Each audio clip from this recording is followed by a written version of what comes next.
owner Jerry Jones saying today that trading defensive star Micah Parsons has been more media speculation than reality. How much, Dan, will Parsons command per year, and how will that impact Dallas' salary cap now? Yeah, so he has 1 year left on his contract, Micah Parsons does. It's a fifth-year option on his rookie contract. He's scheduled to make a little more than $21 million next year.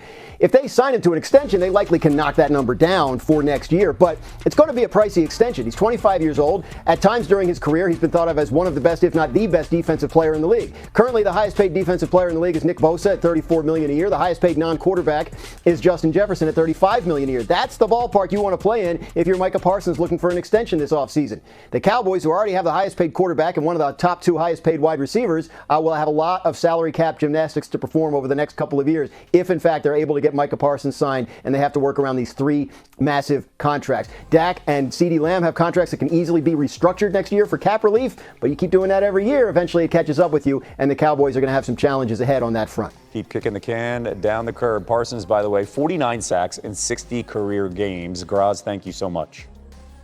When it comes to food, there's some simple things that I like. Crab cake, I absolutely love. With a little Old Bay seasoning as well? Old Bay seasoning's disgusting. Sweet potato fries? What's the point of eating French fries? Salted pretzel with... Don't do the salt. Wait, I'm sorry. So a saltless pretzel. That's it. I don't like chili. Too much like spice and flavor. Coleslaw Nope. and tomato. Double note. Love hard-boiled eggs. 6 minutes, perfect. I'd smash that for sure. Mac and cheese? Definitely. I grew up eating like mayonnaise sandwiches, mayo sandwiches, Wonder Bread. Nope. He's the type of guy that thinks eggnog is a type of concussion. Dan Orlovsky joins us now as we let him. That was a good one. That was a good one. Got to fill in for Elle and make sure we fill in the cracks. There's Shout a out to standard. Mariner there. What's been the key here when we talk about Josh Allen, especially with the way he's playing at the confidence level? It's on another level here, specifically. Like it feels like we're in the Matrix. Yeah, he's in a different. So matchups, mayhem, and then motions within their offense. Yeah. And I thought Joe Brady, their play caller, did a beautiful job of creating matchups for their offense. So a couple things. They walk to the line of scrimmage, and the two things that stand out: Josh starts under center and backs up.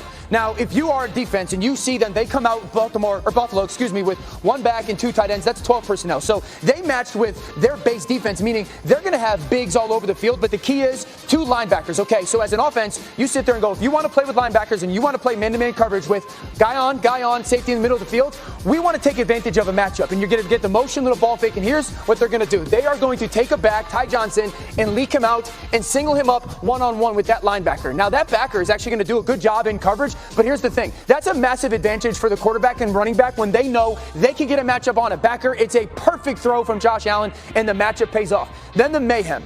4 or 5 times a game, we watch Josh Allen do this. If you're just taking the perspective of defense playing man-to-man coverage again, and I freeze it at the very top of Josh's drop, you're going to sit there and go, no one's really open. Everybody's really covered. They got bodies near all kinds of receivers. Defense wins the rep. Quarterback, there's nothing you could do unless you are a player like Josh Allen. Now, here's the thing that I love. As he gets outside the pocket, a couple things. Number one, this is called a scramble drill as an offense. One receiver nearest the sideline, come back to the football, okay? They do that. The second thing is I love Samuel. You can see that he's going to peek here and think, okay, I'm going to go down the field. But what he sees is Shakir's going to be the one to go vertical and threaten down the field. So instead of running two people into the same spot, he sits down. That's beautiful. So you stretch now everybody on the defense. But the key is Ty Johnson up here, because where's the space that nobody is in the defense right now? In the middle. Jerry Jones has always been a polarizing figure for us Cowboys fans, hasn't he?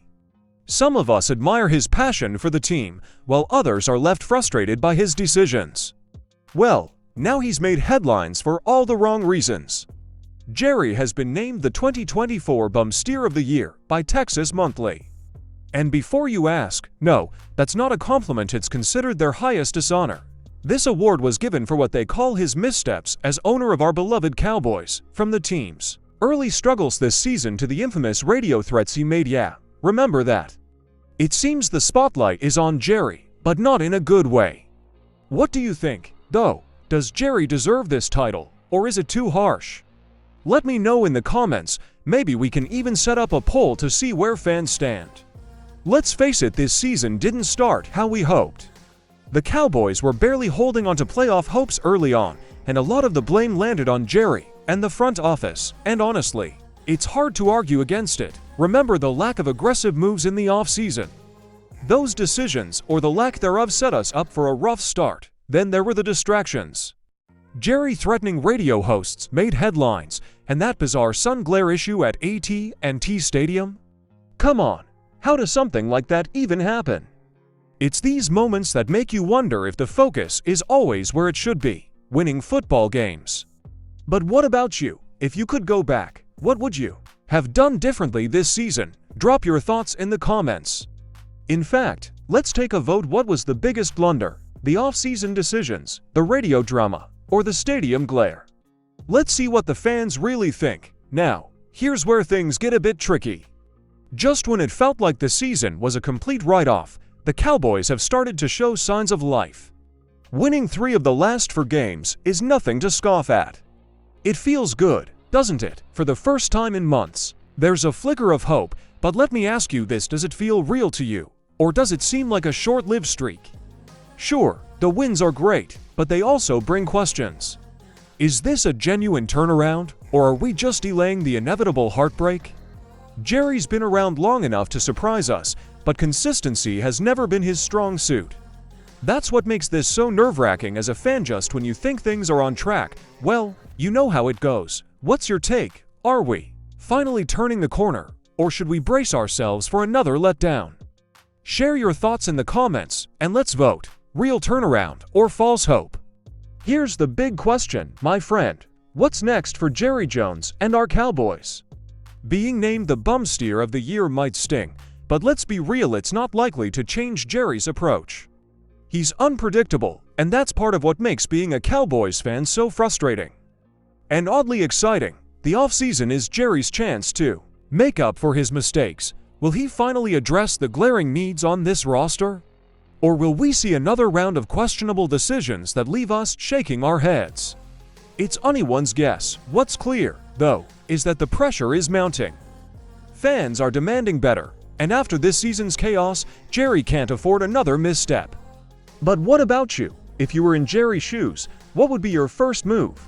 Leave your ideas in the comments. I'm curious to see if we can come up with a better plan than the front office. So, here we are. Jerry Jones, the bum steer of the year. It's not exactly the kind of recognition any of us wanted tied to our team, right? But maybe it's a wake-up call. From the early season struggles to the off-field distractions, and now the recent glimmers of hope, this season has been a roller coaster, classic Cowboys style. The big question now is, will Jerry learn from this? Will he use the offseason to fix what's broken and give us a team that can dominate in 2025? Or are we in for more of the same? As fans, all we can do is hope, and let's be honest, maybe vent a little in the comments. Speaking of that, tell me, what are your expectations for next season? And while you're at it, don't forget to subscribe and hit that notification bell so you don't miss our updates. Let's keep this conversation going, Cowboys Nation.